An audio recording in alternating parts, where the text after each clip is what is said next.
switch the slide, and I will switch the slide for you. Okay, so please introduce yourself. Yes. And where you going? How are you? Thank you for your feedback. Good afternoon, everyone. My name is Hemophilia, and I'm a postdoctoral researcher at the University of Toronto. Today, I'll be presenting our work on AI-based decision-making systems for hemophilia, with a particular focus on how bias affects the system and how we can address it. This topic covers clinical background, imaging approaches, source of bias, real-world examples, and how immersive AI can help us in our solutions. So, next slide, please.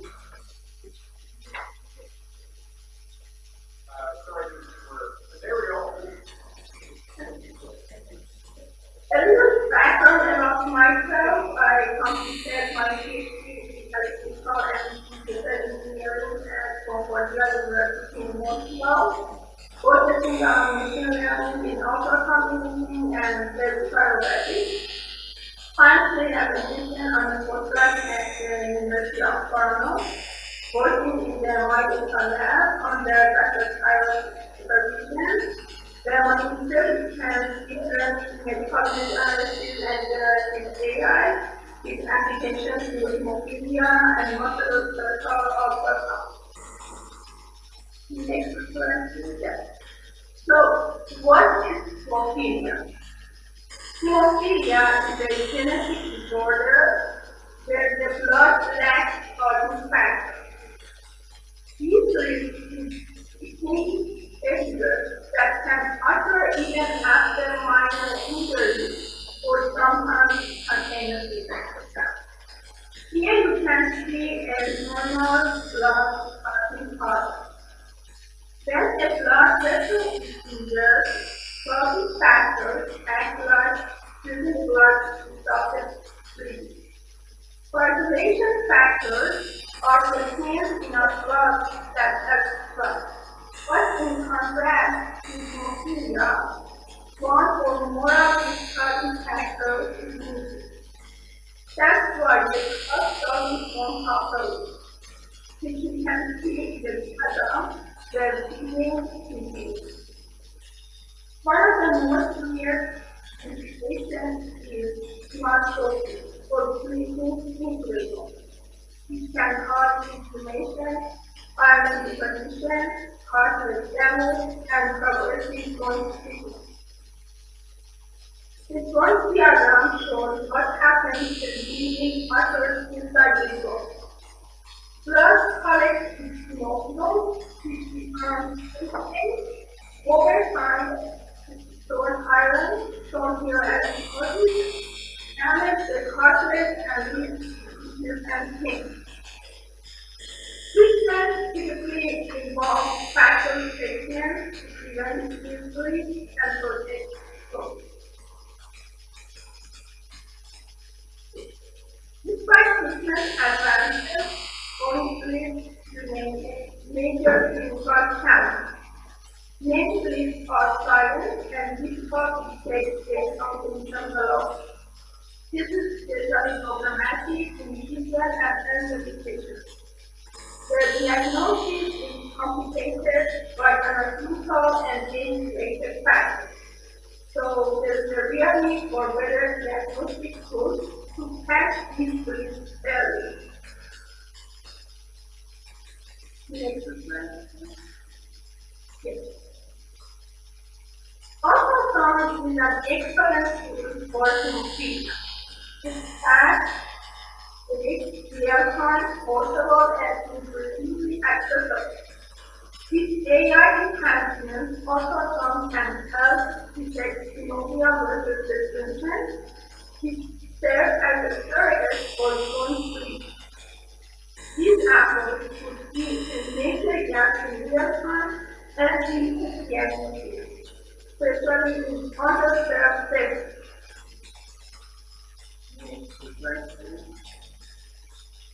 Here you can see how ultrasound images is happening. Here you can see on the left the transducer, ultrasound transducer or ultrasound probe.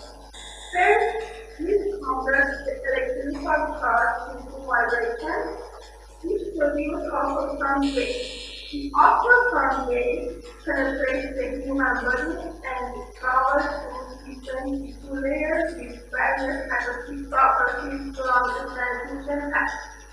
A small fraction of ultrasound waves reflect back to the transducer from the bundles of layers, where the remainder continues penetrating deeper, indicating tissue or scatter in other places.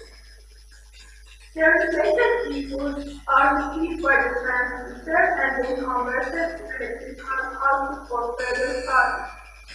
These received pulses are technically called radio frequency or RF. The greatest scale in electron ultrasound machine is called hemophilia, which is an embryo of the RF wave. Next slide, please. Here is an example of supracapsular knee ultrasound, which means using ultrasound to look just above the knee pad or capsula, where fluid like hemophilia often collects. Identifying fracture like tumor, cardiac tendon, and supracapsular research is essential for participating treatment. The challenge is that interpretation requires expertise, which is where AI can make an impact to help automate or augment human interpretation. On the right side of the image, you see the calculation for obtaining key supracapsular longitudinal scans. The ultrasound transducer is positioned above the capsula, along with the pipeline axis. Now, let's shift to AI bias. Bias can create at many levels, like data imbalance, labeling, algorithm design, and dyslexic. For example, if certain groups are underrepresented in the dataset, the model may underperform on them.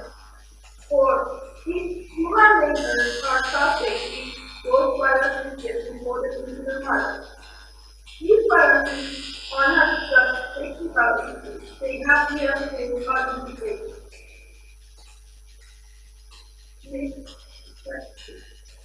Here we want to see an example that makes the discussion from theory to reality. Not just that bias can happen, but that it already has in the real world healthcare system. A classical algorithm was trying to predict which patients need extra care. But instead of using actual health data, it used how much market patient depends on healthcare at the cost as a standing for how sick they were. What was the problem? The problem was that Black patients often received less care than white patients. Not because they were healthier, but because of systematic inequality, which means less access to care. So the algorithm learned asking Black patients were healthier since they got less, and recommended less care for them. This shows that bias in medical data has real harmful consequences. Another type of bias is imbalance. What is the problem? The problem is that when there are excessive imbalance in medical imaging data sets, produce bias in classifiers, which significantly lower performance in underrepresented groups. So by training this imbalance data set, performance is poor, including, for example, medication for training and similar for testing or viruses. So what is the solution? The solution is that training with diverse and balanced data sets to achieve the best performance for both genders. Diversity is right, the designing databases to train AI and ML algorithms.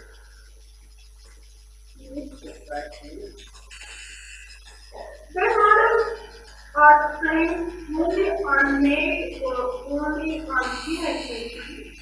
They get patterns that do not generalize the effective. The main trained model focuses highly on the need for male image, but yet acquires female images which seems essential to irrelevant areas.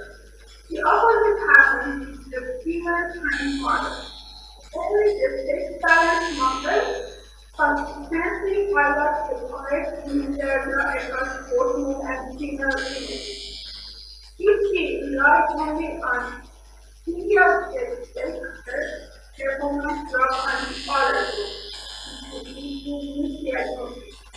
The solution is to ensure training data is balanced to models are robust across diverse age populations. So a balanced data set produces more reliable and fair AI systems. Next slide, please. Here we can see image source as a location that we use for our studies in the next slide. This slide looks at sex-related bias in muscle skeletal remote outcomes for taking research systems. Just like the previous example, we see that training only on one set can be model performance. Looking at the picture on the top right, when the model is trained only on male, accuracy is slightly higher for male, 85, but not for females, 82. When trained only on females, performance is better on females, 88, than on male, 87. The most balanced outcome comes from training on both sexes, giving equal accuracy of indicators for both groups. This shows that models trained on sex is generalizability. Now at the bottom, artifacts from the ancient data for positive representation. The model trained both sexes highlight the correct wonders consistency. The main only model is the genetic map, but the female only model will apply to a nature which focuses highly and use the feature probability derived from. This mismatch illustrates how sex bias affects interpretability and confidence in statistics. So, the secret is clear.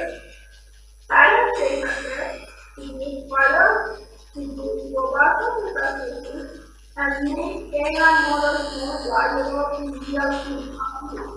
Without this performance may vary unfairly between male and female techniques. Next slide, please. Another challenge is that data on hemophilia is shared, but pediatric hemophilia is very different.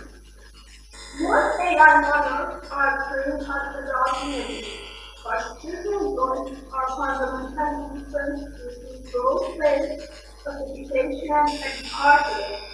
This makes it difficult to directly apply adoption models to children. That is where generative real-time needs. Using shorthand, you can generate realistic data that is also comparable. Next slide, please. Here are the steps for specific data generation that we apply in our work. Step 1 is load and resources directly also calculate. We have 3 pages for workplace, and for people. In those views, can you have positive and negative representation for the topic? In order we solve this problem. So as I mentioned, the problem was that this. So what we conditional non-gas that bring on all issues. So if we further, then make our check using conditional study. So all families share the same platform, so let's add for the external or structure needed from harmony.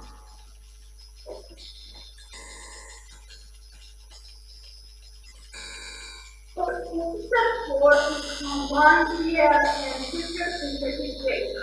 So these synthetic methods help training diversity and help address the data to the problem. So after that, we can use the training data to our classifier that in our work we use the instrument before to be functioning for our work, and then we tested our classifier that tested to ensure performance evaluation is onward.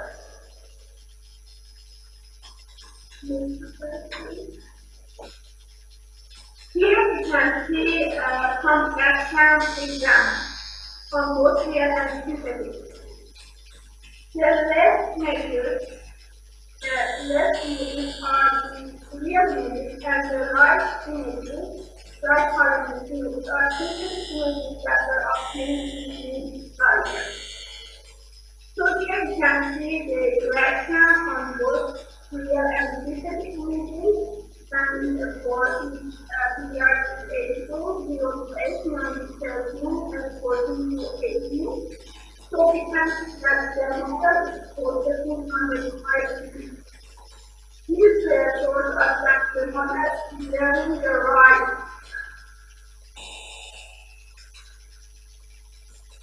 We also trained an age classifier to record synthetic images matching the intended group. So here we can see that for 0 to 8, 9 to 13, and 40 to 8, this group left hand. So as the mother looked at clinical relevant reasons for age differentiation. So this gave us additional confidence in the quality of generated images. Here we can see performance across pediatric age groups, 0 to 8, 9 to 13, and 14 to 18. New model on pediatric data, synthetic data, consistency of telephone with data adoption model or ability. This shows that the real benefit of using synthetic pediatric data leads to better accuracy, sensitivity, and specificity, especially in younger children. So to summarize, Hemophilia presents both diagnostic challenges, but AI can ultrasound offer promising solutions, but we must carefully evaluate biology in our models that generative AI provides the capacity to overcome data scarcity with especially pediatrics. Thank you very much for your attention. I'm happy to